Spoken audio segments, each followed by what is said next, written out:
कर्जत जामखेडमध्ये रोहित पवारांकडून राम शिंदेंचा पराभव झाला असून त्यांनी आता आपल्या पराभवासाठी अजित पवारांना दोषी ठरवलेले आहे। अजित पवार आणि रोहित पवारांचा कौटुंबिक करार झाला, माझ्या विरोधामध्ये कारस्थान रचलं गेलं असं राम शिंदेंनी म्हटलंय। असं उत्तर अतुल भातखळकर यांनी दिलं आहे।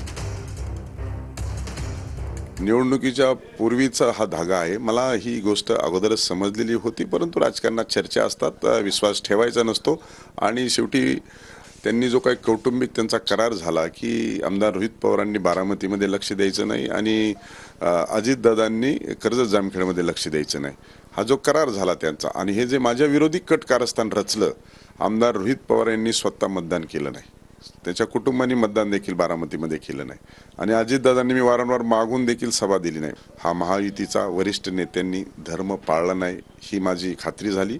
मी पक्षाला सांगितलंय, नेतृत्वाला सांगितलेलं आहे। राम शिंदे यांचा अजित पवारांवर आरोप आहे की हे नियोजित कट होतं। नाही, राम शिंदे नक्की काय बोलले याची मला कल्पना नाही, पण राम शिंदे जे काही म्हणाले असतील त्याची नक्कीच पक्षाच्या पातळीवर गंभीर दखल घेऊन त्याच्यावर योग्य ते विचार केला